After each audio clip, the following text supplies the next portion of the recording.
PhD in Progress Episode 7. This week, we talk to our co-host, Dr. Abigail Sporer, about what it's like to continue education after working a few years outside of academia, and what it takes to finish a PhD thesis defense. Let's go!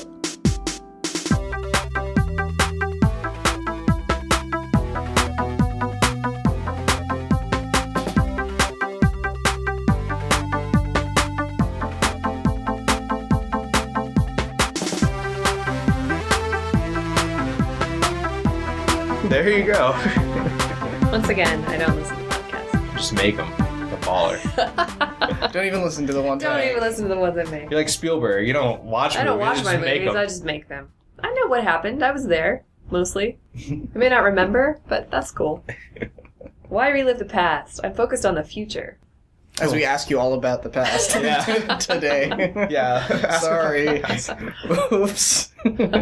Welcome back to the PhD in Progress podcast, where we talk about your education, your career, and your life. I'm Jason. I'm Nick Hill. And I'm Dr. Abigail. Woo! Dr. Abigail, yes! We're going to change the name of this podcast to the PhD in Possession. No, we're not. We should. Well, spin-off podcast? Spin-off podcast just for me. Yes, I defended this week. Yes. That's our big news. We're very happy for her and very proud. Thanks. And she gave a pretty fantastic talk that hit the right level. I remember, if you haven't seen Abigail's blog post on the website, she talks about trying to find the right audience for her talk. So like how you balance between being too in-depth and scientific versus appealing to a general audience. I think you nailed it. I think it was also... The people I'm really happy I was able to reach, I had a friend from engineering who came, a couple of chemist friends who came, people who know a lot about science but don't have the specific biology vocabulary, and they seemed to really get what I had been doing. My family and friends in attendance, my friend Paul said, I was really with you for the first 20 minutes, and then it was like you shifted gears, and everything that came out of your mouth was science, science, science, science, science, science. And then it turned into super advanced science. Like, Hey, you held his attention for 20 minutes. I know. I think that's an accomplishment. My father-in-law said he mostly understood it, and so mostly understanding is great. That's great. That's all you can ask for. Yeah. Yeah, Well, and there were good questions, right? People seemed to very much so. Know what I had done, so... And it was a nicely rehearsed talk, and it went off very well. I didn't practice very much. Well... But thank you. You're welcome. If you couldn't tell, then that's great. Yeah, no, it was good. I think it was successful. Yeah, so this episode's going to focus a little bit on Abigail's journey, but kind of maybe in a frame of reference such that we can give the listener some advice and what they might expect or what they might look forward to. Okay? Sounds good. All right. All right. Time to grow Abigail. Let's go. Yes. Let's go. So we actually had a Twitter comment from our new friend named Nick. He can be found at Diacritic. At DIACRITIC. Yes, thank you, Nick. I'm not sure if it's Dia or Dia. Yeah. Apologies if we mess it up, but thank you for messaging us. And so Nick had this question about continuing education. So he'd been in industry for 15 years and is starting grad school again, I presume in the fall or so. And so he was trying to figure out if there was anything he should keep in mind or any kind of advice we might have for him. And you said he was getting his PhD in computer science. Yes, I believe so. Yeah. And so they bounced that question over to me because I also was a returning student. So I was out of school we just did the math, and it's something like 8 years before I went back. And I was back in school for 3 years before I started grad school, taking the undergraduate prerequisites for grad school, essentially, part-time. For the 3 years I went back to school, first I balanced work and school. So I had a full-time job, and I was a student to some extent. Varying extents at varying semesters based on how much tuition I could afford to pay at any given time and the sequence of courses I was able to register for and what time they started and whether I could do my job and all those things. And then I started grad school when I was 30, so I'd been out for quite a while. So they bounced it over to me, and I wrote him back and said, actually, you have some advantages going back to school as an adult, I think. Not that you guys weren't adults when you started school. No, we were not. We were not adults. We might not be yet. I mean, on paper, sure, but... You've done a lot of emotional and professional development the last few years, right? You might be adults now. Closer. Closer, yeah. I may be an adult now. I don't know. Probably. We're transitional adults. Something like that. But I think going back to school, making the choice to leave your job and go back to school, you have a couple of things really going for you. One is a strong sense of purpose.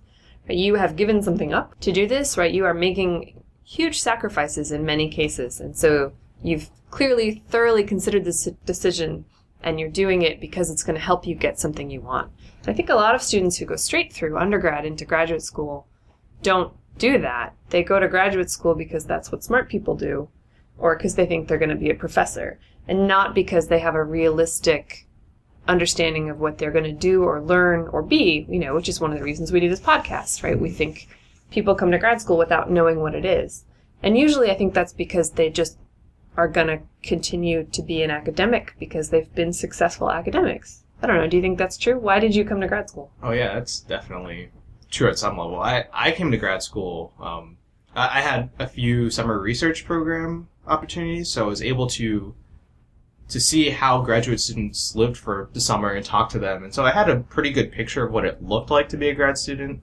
But I definitely went down the grad student path, not so much because I anticipated becoming a professor, but when I was getting ready to graduate from undergrad in the biological sciences, it was either get paid X amount and go into industry or whatever, or get paid the same X amount and pursue your PhD with potential hopes of, getting a different type of position that earned you more later on. And I mean, I obviously enjoyed research and did well in it, so that was kind of the path I decided to take for myself, and that's why I started grad school. For me, I think I definitely came to grad school for some of the wrong reasons.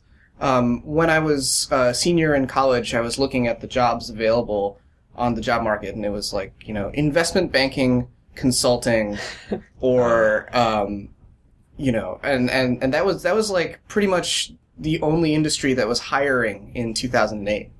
And so out of the frustration with the job market, I just applied to a bunch of things. The only jobs I was getting were these like research assistant positions. And so I sort of rationalized, why not get a PhD to do this research assistant thing? And I think I rationalized how long it was going to take. So because I liked research a lot, I decided to pursue research without really thinking too hard about what that really meant. Right. And so this might go back to being I'll say immature. When you're 22, you're relatively immature. We'll get past that for most people.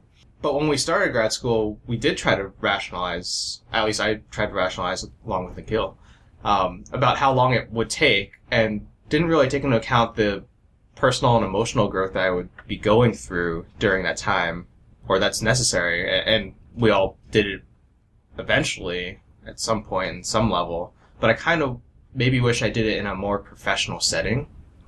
So learning to do things like pay your taxes and all the adult things might have been easier to do if you had been in a job environment. Yeah. Right? Although, I have to say, because my job was working backstage in the theater, I was a freelancer, I don't know how professional of a professional environment that is in the context, you're talking about. On the other hand, I definitely had a lot of experience in my 20s. In those same years that you spent in grad school, I was living check to check, scrambling for work, figuring out how to get people to hire me, figuring out how to get people to hire me again, figuring out how to ask people for more money when they should be paying me more money because I was living check to check, and so... Important life skills. Those are important life skills, but I also wouldn't say necessarily that it was professional. I don't know. It was professional development, certainly, because I learned my own worth, and I learned how, to some extent, not as much as I should probably, but... I learned how to hustle for work and to talk to people I don't know and to call people I don't know and say, do you have anything? I just moved to the city. I need work. These people can vouch for me.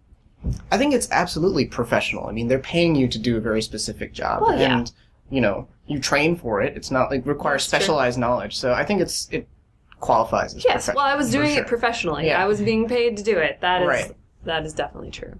But I think when you give up something, when you choose to go to school and you are making sacrifices to do that, and you say, this career that I'm doing is not getting me where I want to be, I need a degree for some reason, then I think that sense of purpose will help you through the harder times in grad school. And that's one advantage you have as a returning student, that you have said to yourself, if I had an MBA, I could do this job, but I can't get that job because I don't have that degree. I need that degree to take the next step for myself. And so I think that's a really helpful thing.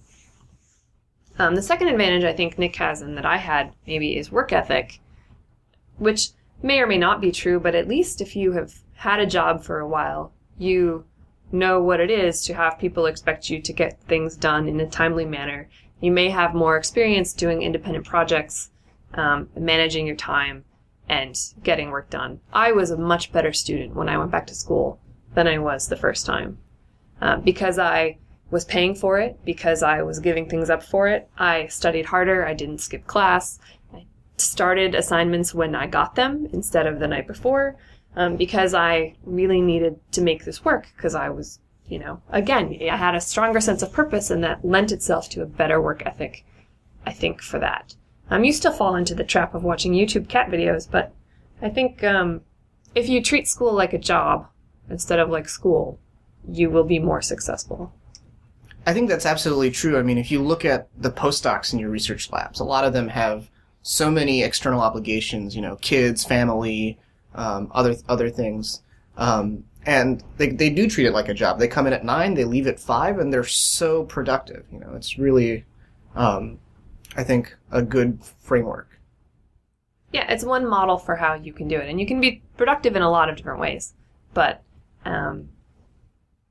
when people don't show up all day, I've worked with people who are not in the lab.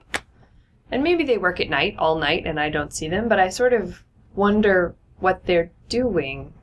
Because are we not here to be working?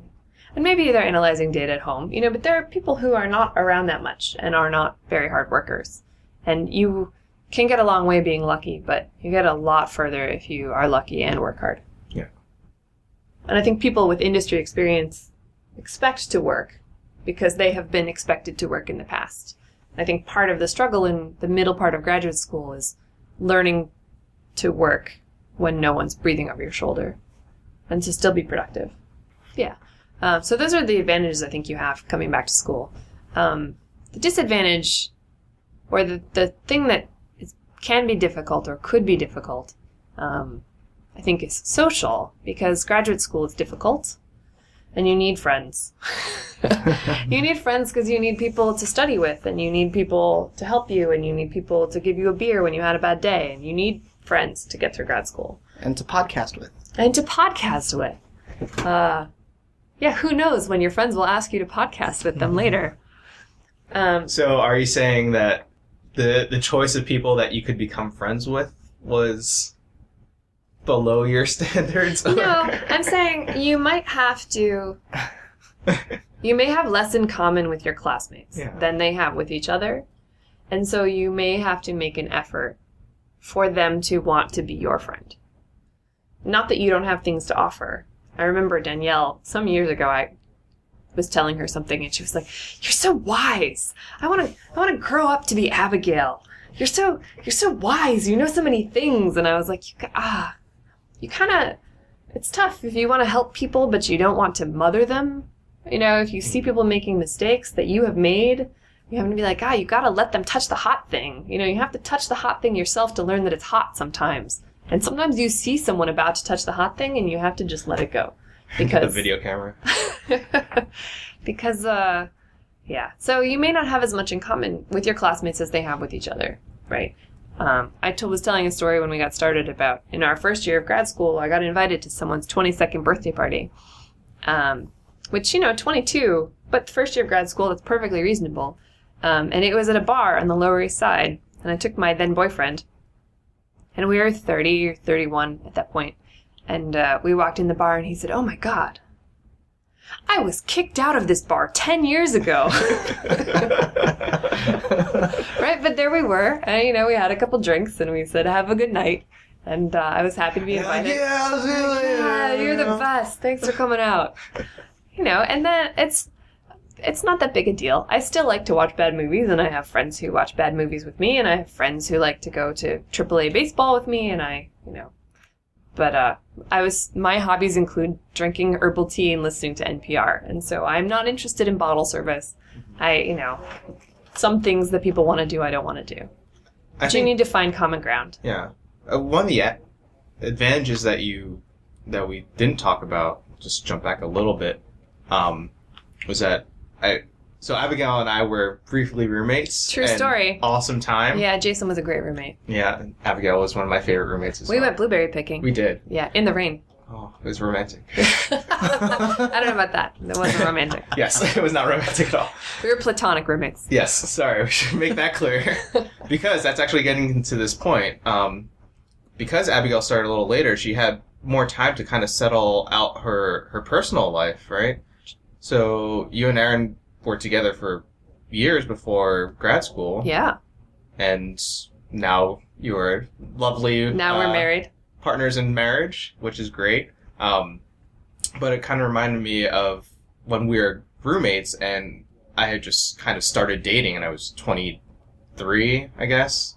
Trying to just get back out there because I finished a relationship and was starting to date more now. And I guess the amount of time that I had to dedicate to pursuing those, big personal things was substantial. And now I'm in a very lovely and stable relationship, and so I don't really have to be putting too much time into, going out there and, Instead, you put that time into maintaining your Maintaining, yes, exactly. But it's still a different kind of energy, and I don't know if what's the point there? I was lucky that I had a support network when I started grad school and I maintained it. Mm-hmm. Right? Lots of people came to school with partners and that hasn't worked out for them. Yeah. There were people who moved here together that are not together anymore. Right? So I'm fortunate that my relationship survived graduate school. And that would not necessarily have been the case. But it is true that I had a strong support network coming here. And my friends were only an hour and a half away because I didn't go that far away from where I had lived before. And because my friends were the best, they continued to do things like come and visit me. And, they worked hard to maintain our friendship. So I had a network outside of school as well as a network at school. And that was really helpful to me. The one piece of advice about balance, I'm lucky, too, that I don't have kids. We should maybe talk about this at some other point. Oh, yeah. But people with children face a whole other set of challenges. And someone I met before grad school, but when I was going back to school and working and going to school, a lot of people in my program were working toward pre-med, were working toward med school, but were also had jobs or had families. And there was a mother, someone older than me, who had a couple of small children. And she told me the only way she was able to make it work, to balance these things, was to do all of her work in the library. And so she would not try to work at home, because at home she needed to be mom. And at work she had to be employee. And so the only time she was a student was when she was in the Hunter College Library. And so she would come an hour early and study before class, and stay 2 hours late and study after class, and then she would go home and be mommy, and then she'd go to work and be an employee, and then she'd go back to Hunter and study for an hour and go to class. And she said she had tried studying at home and it was impossible. And so the only way she would ever get her work done was to strictly apportion her time and not try to be a student when she was busy being a mother. And actually, just differentiate those things. And for the rest of us who don't have kids, it's pretty easy to go home and do some work. But I think if you have to go home and focus on other things, you need to find another time to do work. And so that might mean adding an hour to your class schedule to include studying in the things you're going to do while you're on campus. That sounds a lot like the compartmentalizing that we talked about in episode 5, right? Where just make a location fit one role. So we hope that kind of gave a little more advice to people like Nick who might be continuing their education, what they could look forward to, and some of the advantages and disadvantages to their experience outside of doing a PhD program or master's or whatever grad program they want to start. I think in the long run it's helpful. And I think, a lot of the several people in our program took a year or two off, worked as a tech or something before coming to grad school. And I think for the most part, those experiences were helpful. I think having work experience generally is helpful. Yeah. I think most of us kind of wish we took a year or two off in general, because we would have been way more efficient grad students in the end because of it. And, lots of you now are applying for your first ever job. Yes. Which is a little scary, right? If you've already had a job, you realize you have skills and you are employable. Right. But there are lots of you who are finishing your degree and now applying for your first job of all time, pretty much. Yeah. And that's really daunting. Yeah, I think one of the hardest parts about it is that, we don't know anybody outside of academia, really. And so just making those first connections and finding the right people to talk to who are in the industry that you want to be in or have the type of job that you want to have is really hard. And so I think, for Nick, maybe think about cultivating and keeping existing relationships with people outside of academia. It's really important. Yeah. The second part of this episode, we wanted to focus on basically the finishing up of a PhD, what that entails, and maybe we can talk a little bit about the process as we know it in our program, which might be different at other schools, but just to set that down, what is the finishing of a thesis project like here, and how do you defend, and what does that mean? Sure. So this is like the Abigail show, since yeah. I'm the expert on every topic we're talking about. You also have the best today. Voice. Well, thank you. I can say that from listening to 30 plus hours of this stuff. Okay. That's a little creepy. Tell me about it. So, in our program, the process for finishing up requires you to write a dissertation of no specified length. And when your advisor, first year, I guess your thesis committee says, you're in great shape, you should write your dissertation. So you have to have that meeting where your thesis committee says, yes, you should write, you should defend, you are basically done. Maybe you should finish up these couple things, but you're basically done, you should write. You write a dissertation, and when your advisor says it's okay, you send it to 2 readers, who are usually the people who are on your thesis committee. And they're supposed to have about 2 weeks to read it, and then they provide you with reader reports, which may have feedback or suggested changes, and they also say this is either acceptable or unacceptable, so it's good enough or not for you to submit. And 2 weeks after they submit their readers' reports, you're allowed to have your final public oral, so the defense, which is what I did last week. And the defense is here mostly a formality. We're required to have 4 faculty in attendance, 2 of whom have not read your dissertation, so probably your advisor, one of your readers, or both, and then a couple of other people you have to find and invite. And then they sign a form after your defense saying that your defense was either acceptable or unacceptable. And then when all of that is done, you get some paperwork from the department, you take your bound dissertation, and you wander around campus for a couple of hours getting people to sign forms for you and deposit your bound dissertation into the manuscript library. You also have to deposit a PDF electronically for the data space repository that'll be available. So yes, you could. Mine's embargoed, so you can't read it for 2 years, but we haven't published. 2 years? We haven't published the paper yet, so you can apply for an embargo, a 2-year embargo, and there's no other amount of time, which is a shame because I want like a 6-month embargo. Didn't you just publicly defend this? I did, but I don't think anyone was taking notes except you. You had your laptop. I was taking notes. Oh, were you? Yeah. Well, please don't scoop me. We're still working on the manuscript. To be honest, I was running analysis of my own and not taking notes. Sounds good. Yeah. I support multitasking. I support that. Yeah. Once you get all your paperwork in, then you get your degree. But the university only grants degrees 4 times a year. So depending on the date on which you defend, you'll have one of 4 degree dates. So my degree will be June 2014 because they grant degrees at graduation, commencement. But they also grant them in August and then December and then March, something like that. So if you defend tomorrow, you actually won't get your degree until August, even though you'll be done. Once you get your paperwork in, there's nothing else you have to do. Yeah. So I did all my paperwork on Friday, and wandered around and Partied all weekend. partied all weekend. And you're going on vacation soon, right? I'll be here till the end of this month, so I'm here for another week and a half, and then in June I'm going on vacation.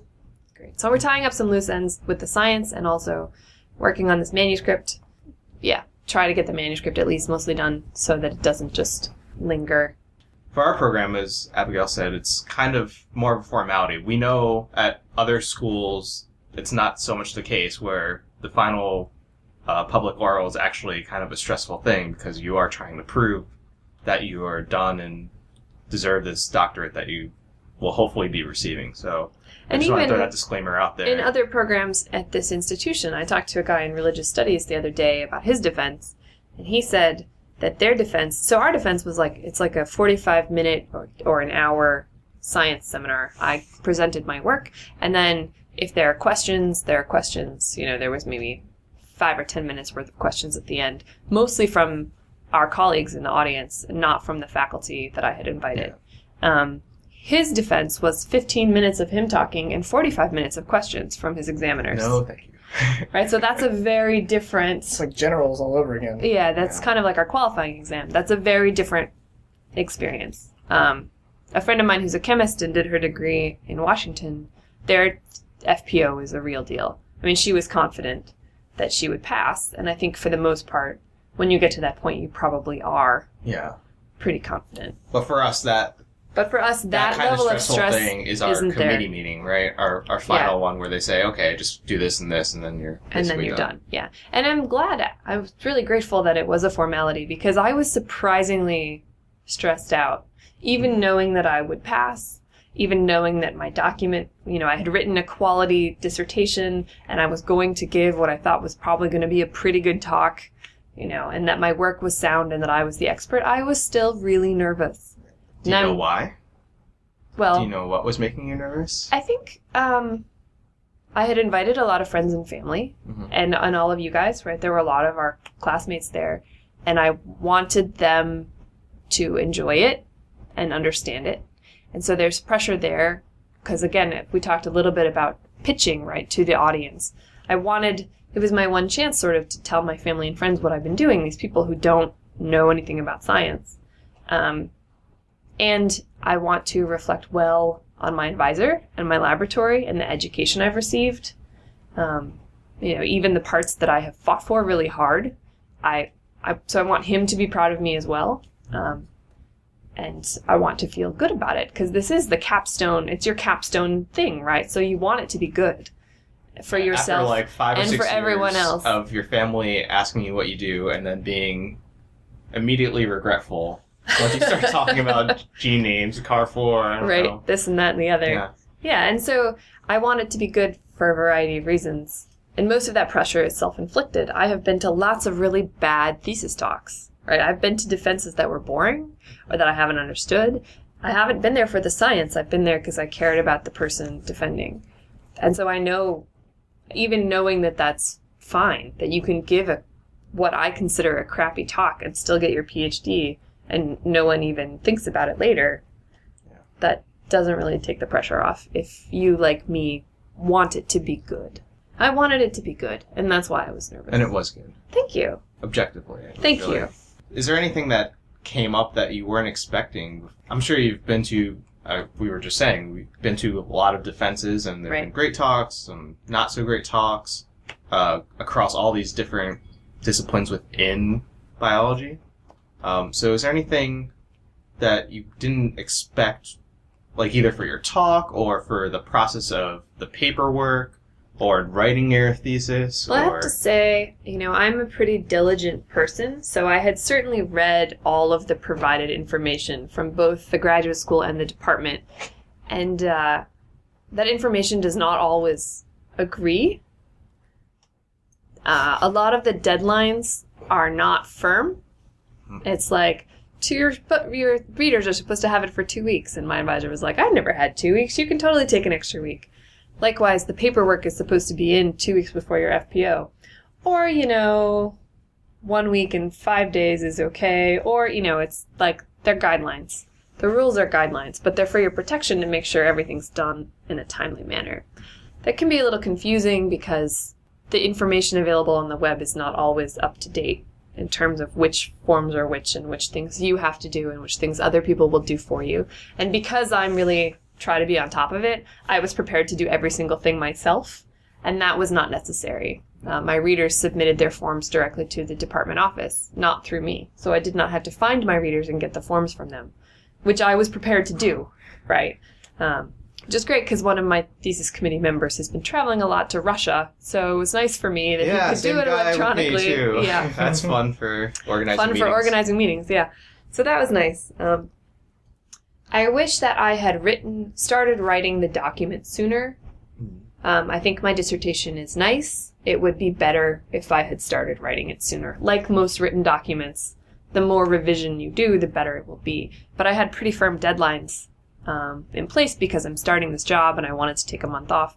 So I needed to get done in May, which meant my dissertation had to be done in April, and I should have started sooner. So my advice would be you should start writing well before you're ready, because you have to make all these decisions, and getting started doing that will help you write a better document. Mine could really use one more chapter. And I just didn't write it. And it's fine, but there's no conclusion. It's just all the chapters and then the references. And I probably could have one more where I talked about models I like and big picture ideas for the future. And, that would be nice to have in there. But my readers didn't ask for it, and I didn't really have time for it, and I didn't have energy for it, and I just didn't write it. And if I'd started a month earlier, I probably would have. Yeah, but that's okay. Honest. Yeah, that's fine. Yeah. But otherwise, if you actually do read all of the information available to you, it's pretty well laid out what's going to happen. The bit where you walk around campus and do paperwork is appallingly inefficient. And it will probably never change because it's the last thing you have to do, and everyone is willing to do whatever that last thing is. But I walked across campus to housing and then to the library to prove that I didn't have any fines, and then to the manuscript library, which is just a different library, to actually deposit your dissertation. And they look at your page numbers to make sure that they're correct and the formatting is right. So that's a little bit stressful. Because of course it's right, because you read the manuscript formatting guidelines, but there's no page number on the title page. And then you use, lowercase Roman numerals through the table of contents. And then every page after that must have an Arabic numeral. I mean, there are rules for how this document is formatted. And of course you read them and followed them. So it's fine, but please don't reject my dissertation at the library the day after my defense. I just imagine a rejection when they do, just I don't know. Hand it back and this does not meet our formatting guidelines. I don't know. She was really nice, and she didn't get out the ruler. One of our colleagues told me that someone had actually measured some things to make sure that they were where they were supposed to be. So she she looked at it, looked at the front and the beginning pages and flipped through it and said, "This looks good." So, yeah. 7/16 and not 5/16. Yeah.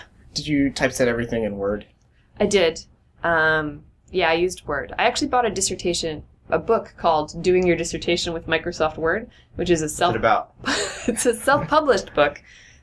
This guy in South Africa wrote, and it's got all these things. There are a lot of ways you can use Word to make it easier to do the formatting. Uh-huh. My tables and my captions all auto-numbered, so that everything worked. So when I inserted a table between tables 2 and tables 3, table 3 became table 4, and all of my cross-referencing automatically updated. That sort of thing. So that was really helpful, using styles to make things the way I wanted them to be. But I would not have known how to do that if I hadn't bought that book. Do you have any strong opinions about reference managers or reference software, or how to do the bibliography side of things? I used ReadCube, which is relatively new. I got a free sample at a conference I attended in December, and it's normally a service that you pay for, and they gave me a free 9 months, and I was like, 9 months, perfect! That'll get me right through the end of my degree. Did you strategically start the time? No. You're like, all right, if I do this and this. No, but it will have worked out. And I liked it okay. It got a little glitchy at the end, but then I was too invested to change.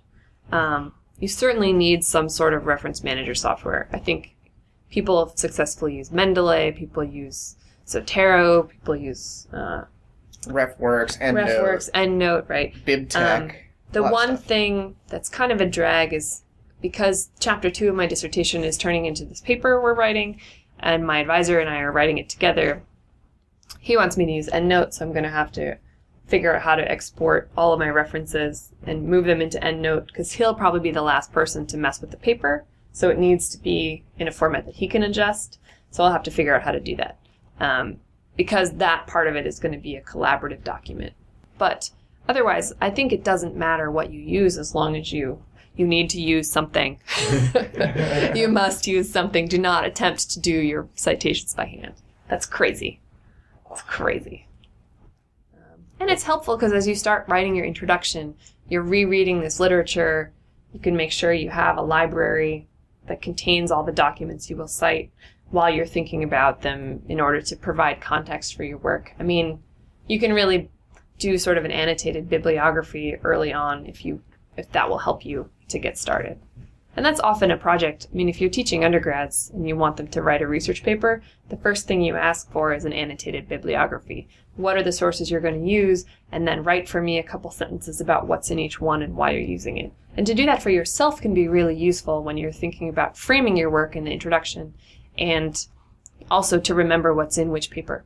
That's really great. Do you have any other advice about the writing process, or like what you did, anything that you did specifically while writing that was really useful? Our institution offers a boot camp a couple of times a year through the Writing Center, where you commit by depositing $100, and then you say, I'm going to show up. Jason was there. Yeah. I will show up every day at 9 a.m., and I will commit to writing until 1 or something like that, with daily debriefing sessions where you come back together and talk about the progress you made or didn't make. And that really helped me kickstart my process, because I had been trying to do it like, I'm going to set aside 2 hours every morning to work on my dissertation. And I found at boot camp that actually I was not productive until about the third hour, even though I was there. But I would, go get another cup of tea and some more snacks and think about what I was going to do. And it took me almost 2 hours to be typing. Type. So you really need that kind of like accountability. So I needed the accountability.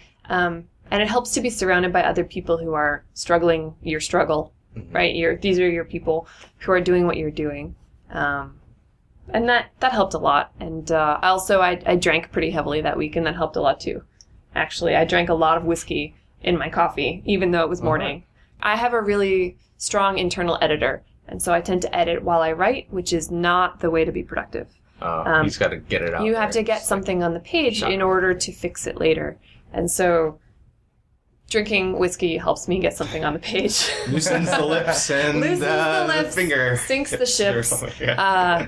Obviously that's a fine line. You don't want to develop a substance abuse problem. Don't be drunk all the time. All the time. Some of the time is okay. Some of the time. But it helped me a lot get something out, and then I could edit things and think about organization, whatever. But you can just start with, angry typing about how much you hate your project can turn into describing the project and the rationale for the project. Turn into your thesis. And it can turn into an entire chapter of your thesis. I hated this thing. It never was going to work. It was a terrible idea, but we thought it would work because if it had worked, it would have cracked the whole thing open. And so we decided we would, just get something out. I love scientific theses that have, like, character progression and... Yeah, the evolution over time. Yeah. Character development. But the boot camp helped me a lot, just for accountability. I wanted my $100 back. There were snacks, and I was surrounded by other people who were also doing what I was doing. And we shared tips. I can't work if it's too quiet, but I can't always listen to music because I sing along and then I get distracted.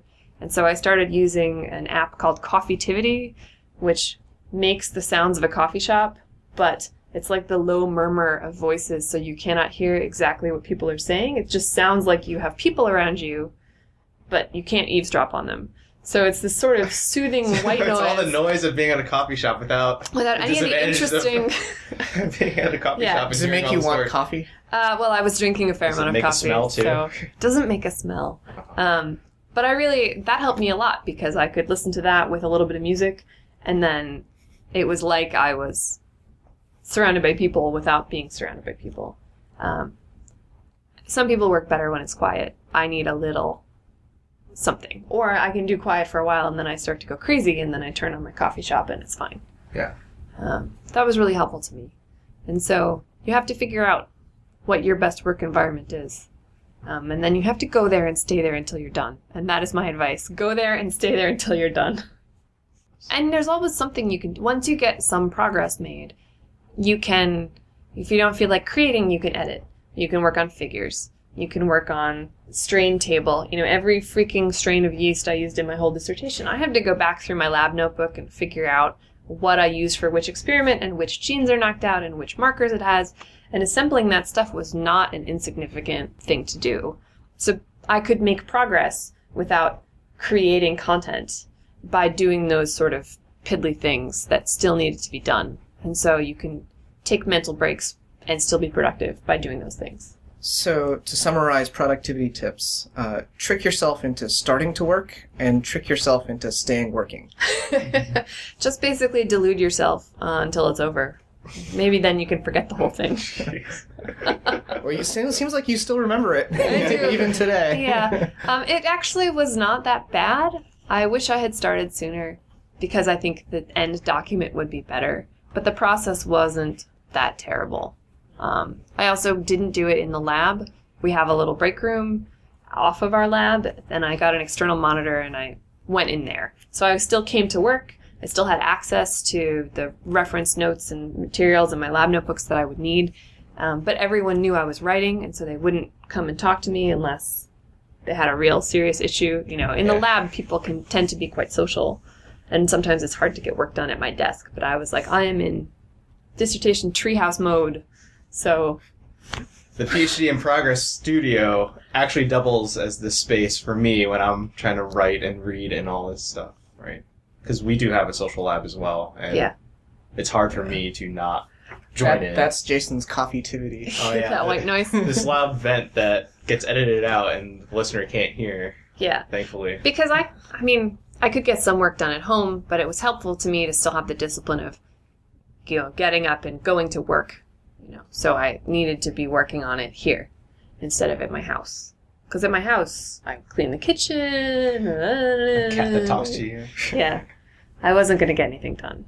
So, but I would say, know thyself and do what you need to do for yourself to be productive. And it might take some experimentation. All right. And start early. Yeah, I think I added some things to my to-do list today. So, thank you, Abigail, for going over your experience and all the advice you had to give. This is the Dr. Abigail show today. Yeah. So thanks for listening to my struggles. #struggles. Thanks again to Nikhil and Dr. Abigail for the great discussion. We'd love to hear from you too, so leave us comments in the show notes at phdinprogress.com/7 or email feedback@phdinprogress.com. We're also active on Twitter, so tweet us at PhD Podcast. If you'd like to help us out, please consider leaving an honest rating and review in the iTunes store, just like Mike Stein, DLin5, and Doug Piz did.